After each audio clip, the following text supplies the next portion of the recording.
I still remember the sound of rain tapping against the dorm window the night everything changed. Seoul felt heavy with summer heat, that sticky, restless kind that made everyone reckless. Our final exams were over, graduation week had begun, and for once, no one cared about deadlines or competition. Except me and Hyunwoo.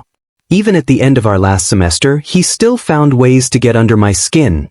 That perfect posture, that calm voice, those eyes that never wavered even when mine did. He was everything I pretended to hate and everything I secretly admired. When Min-jae invited us both to his graduation party, I swore I wouldn't go. But curiosity, or maybe something darker, pulled me there anyway.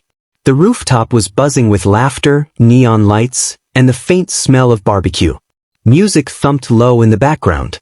I spotted Hyunwoo across the crowd, leaning against the railing with a drink in hand, sleeves rolled up, hair pushed back carelessly.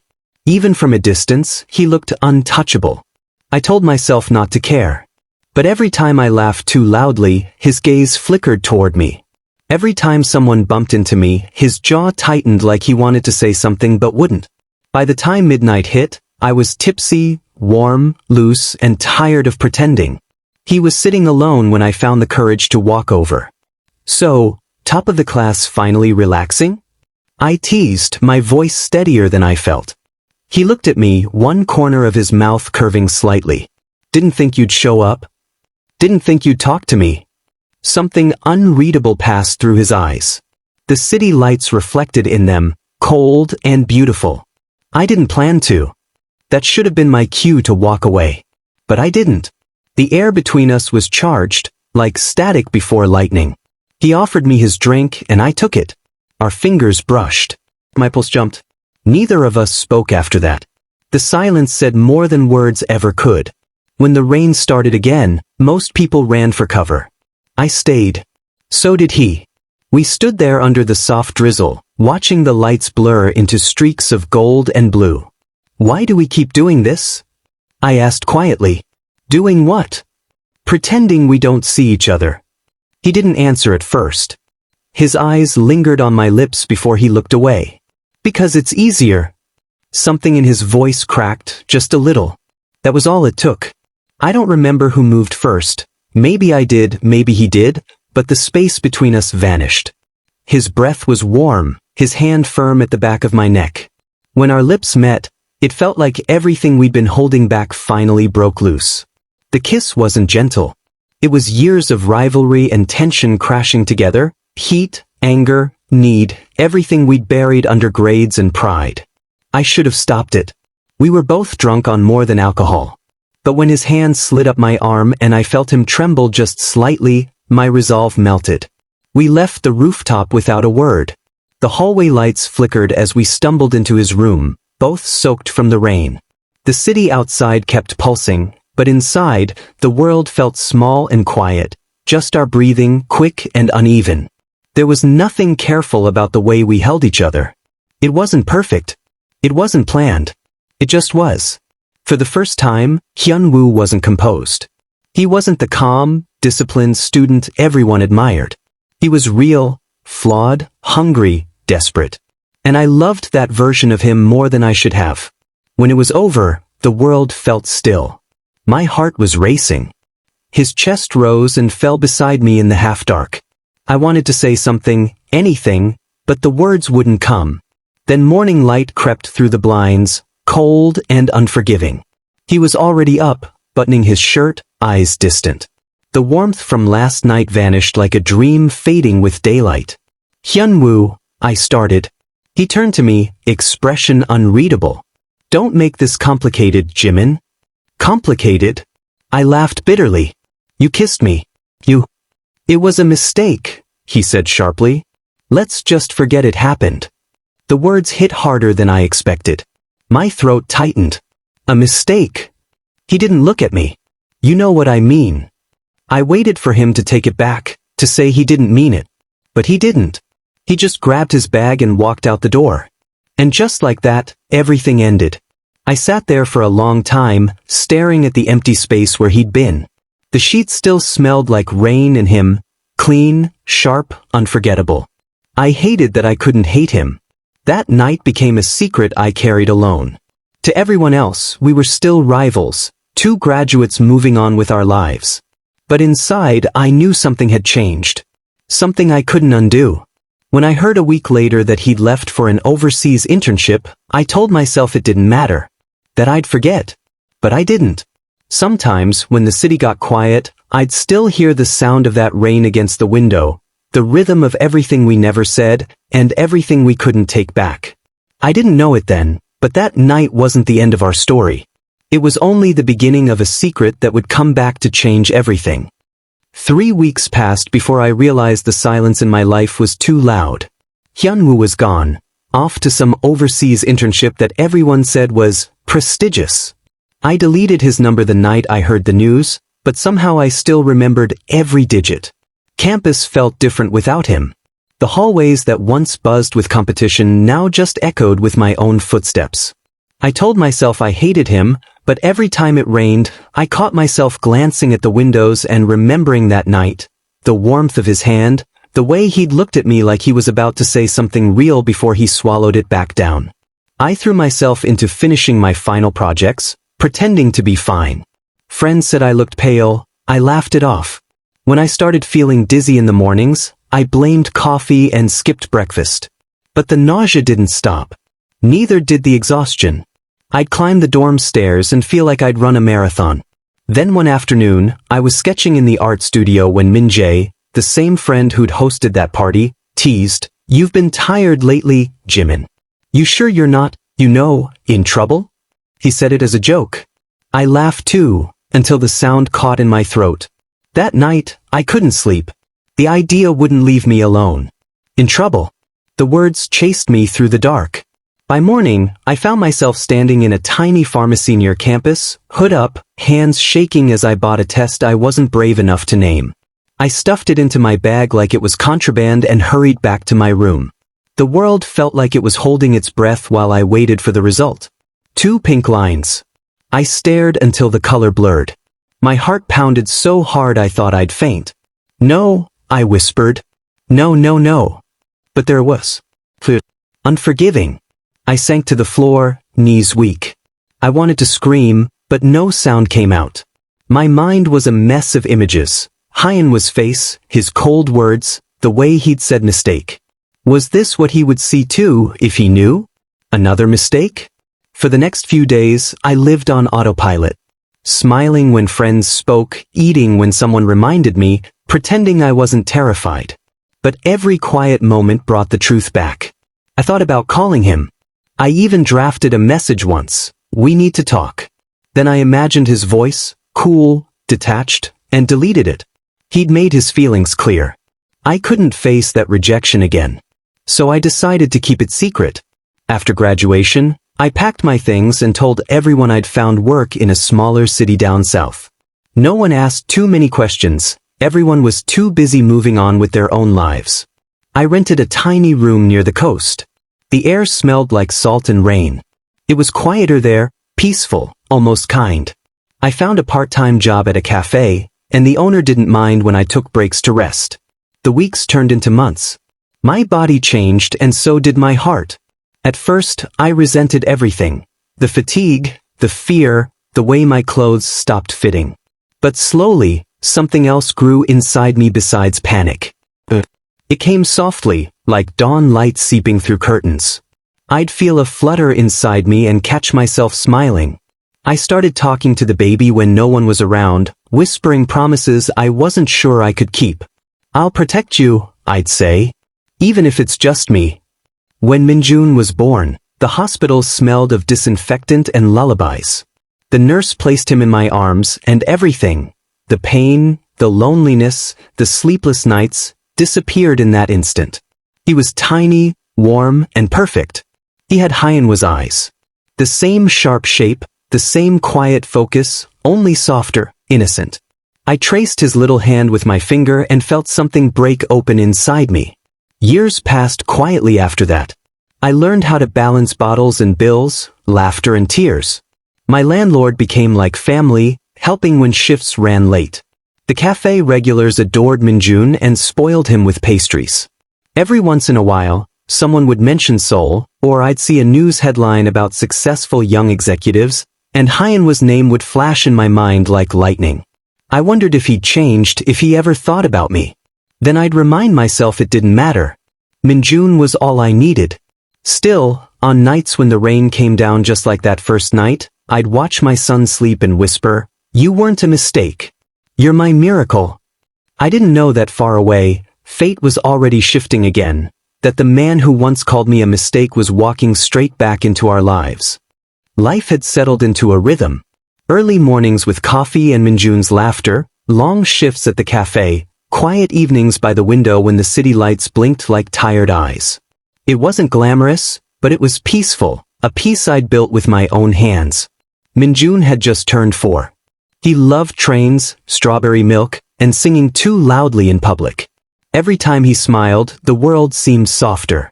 Sometimes, when he furrowed his little brows in concentration, my chest tightened.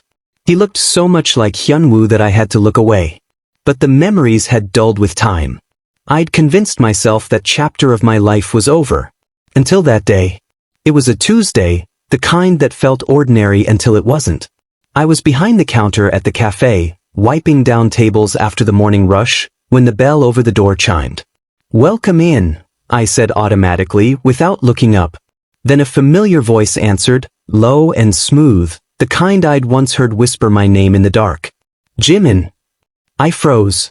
My hand went slack and the cloth dropped to the floor. It couldn't be.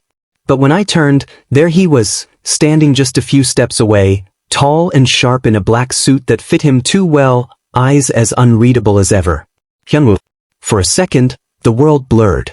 The smell of coffee, the hum of the espresso machine, even the sunlight spilling through the window, all of it disappeared. It was just him. "Hyunwoo," I managed to whisper. He looked exactly the same and yet completely different. Older, maybe colder, but still devastatingly composed. "It's been a while," he said, voice soft, cautious. I wanted to say something sharp, something that would remind him how much he'd hurt me. But the words tangled on my tongue. My chest was pounding too hard. "What are you doing here?" I finally asked. "I transferred to the city branch," he replied. "Didn't expect to see you here." His eyes flickered around the cafe before landing on me again. "You look different." "Yeah, well, people change." Before he could reply, a small voice called out from the corner. "Yama." Hyunwoo turned automatically toward the sound. Mjun came running out from behind the counter, clutching his toy train, smiling so wide his eyes nearly disappeared. I felt my breath hitch. Hyunwoo's gaze followed the boy, confusion clouding his features. "You have a son?" he asked slowly. I nodded, unable to speak. He crouched slightly as if trying to get a better look.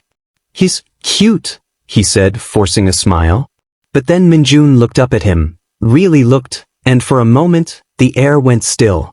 Because in that second, it was impossible to miss it, the resemblance. The same dark eyes, the same small frown of curiosity. Hyunwoo's smile faded. "How old is he?" I swallowed. 4. His eyes met mine, sharp now, searching. I saw the exact moment realization struck. His breath caught, his shoulders tensed. 4, he repeated, like he was tasting the word. "Tim, is he?" I cut him off before he could finish. "Don't. Tell me the truth." His voice was low, trembling slightly beneath the control. "Does it matter?" I shot back, heart pounding. "You said I was a mistake. Remember?" He flinched as if I'd slapped him. Mjun, sensing the tension, tugged at my sleeve. "Yama, who is he?" I forced a smile and ruffled his hair. "Just someone I used to know, sweetheart. Go finish your drawing, okay?" When Mjun left, the silence between us turned heavy again. Hyunwoo's jaw tightened. "Why didn't you tell me? What difference would it have made?" "It's my..." "Your what?" I snapped. "Your problem? Your burden? You made it clear what you thought of me that morning. You think I'd come crawling back to you after that?" He looked stricken, like the ground had shifted under him. "Jimin, don't." I turned away, gripping the counter so hard my knuckles went white. You don't get to show up after 4 years and act like you care. We're fine. We don't need you. I heard him exhale, unsteady. You think I don't regret what I said? I didn't answer. He stepped closer. I felt the air shift as his voice dropped, softer now. I was scared, Jimin, of what I felt. Of you. I thought pushing you away was the right thing. Congratulations, I said bitterly. You were very convincing. When I finally looked up, his expression wasn't cold anymore. It was broken, guilt and longing written across his face like cracks in glass. I want to make it right, he whispered. I almost laughed. You can't. But even as I said it, something inside me trembled. A tiny, traitorous spark that remembered what it felt like to be held by him. He reached out, but I stepped back. Don't, I said again, softer this time. Please. He let his hand fall. Then at least let me see him. I wanted to say no. I wanted to protect the life I'd built. But when I glanced at Mjun, who was now drawing trains on a napkin and humming to himself, something in me softened. Fine, I said quietly. But only for his sake. Hyunwoo nodded, relief flickering across his face. Thank you. As he turned to leave, the bell above the door chimed again, and for a moment I saw us as we were years ago, two people standing on opposite sides of a choice they didn't understand. When the door closed behind him, I finally let out the breath I'd been holding. My hands were shaking. I told myself I hated him, that I'd never let him close again. But deep down I knew the truth. No matter how hard I tried to bury it, one look from Hyunwoo had undone 4 years of pretending. And part of me was terrified that he wasn't going to disappear this time. If someone had told me a year ago that Hyunwoo would be back in my life, kneeling on the floor with toy trains scattered around him while my son giggled uncontrollably, I would have laughed in disbelief. But there he was, the man who once broke me, sitting cross-legged on my living room floor, carefully helping Mjun fix a tiny plastic bridge. He'd kept his promise. After that day in the cafe, he started coming by, first once a week, then more often. Not to talk about the past, not to argue. Just to see Mjun. He brought picture books, toy cars, sometimes snacks I hadn't seen since college. I tried to keep my distance. I told myself I was only letting him visit for Minjun's sake. But every time I watched them together, the way Hyan was stern face softened when Mjun smiled, the way he listened patiently to every story about school and drawings, something inside me began to shift. It scared me. He wasn't the same man I remembered. Gone was the arrogance, the coldness. He seemed older now, humbler, like life had chipped away his sharp edges. And every time our eyes met across the room, I could feel the quiet weight of everything we hadn't said. One evening, after Mjun had fallen asleep, Hyunwoo stayed behind. The apartment was dim, warm with the scent of tea. He stood by the window looking out at the rain. Funny, he said softly. It's raining again. Just like that night. My stomach tightened.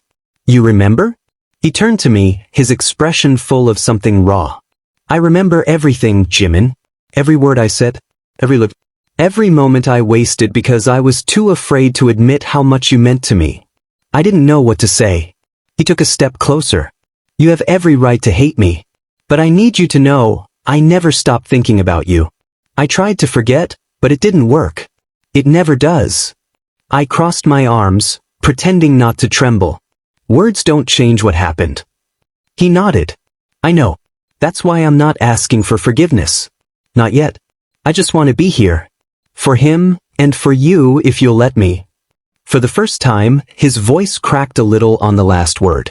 That quiet sincerity undid me more than any grand apology could have. Weeks passed. His visits turned into dinners, then late-night talks after Mjun went to bed. We talked about everything. His job, my art, the strange piece of small-town life. We even laughed again, carefully at first, then freely, like old wounds had finally started to heal. One Sunday he showed up early with groceries. You work too hard, he said, rolling up his sleeves. Let me cook for once. I couldn't help but laugh. Cook? He grinned. You'll be surprised. The meal turned out burnt in places, but Mjun declared it the best rice ever, and Hyunwoo beamed like he'd just won an award. Watching them, I realized something. The anger I'd carried for years had started to fade, replaced by something gentler. One night, after tucking Mjun into bed, I found Hyunwoo sitting quietly on the couch, eyes fixed on the little toy train tracks still set up on the floor. "He's amazing," he murmured.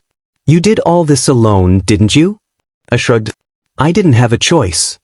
He looked up at me, eyes full of guilt. "I should have been there." "Yeah," I said softly. "You should have." Silence stretched between us. Then he said, almost in a whisper, "Can I try now?" I met his gaze, and for once, there was no pride there, just honesty. The man who once called me a mistake now looked at me like I was something precious he didn't deserve. I didn't answer. Instead, I sat beside him.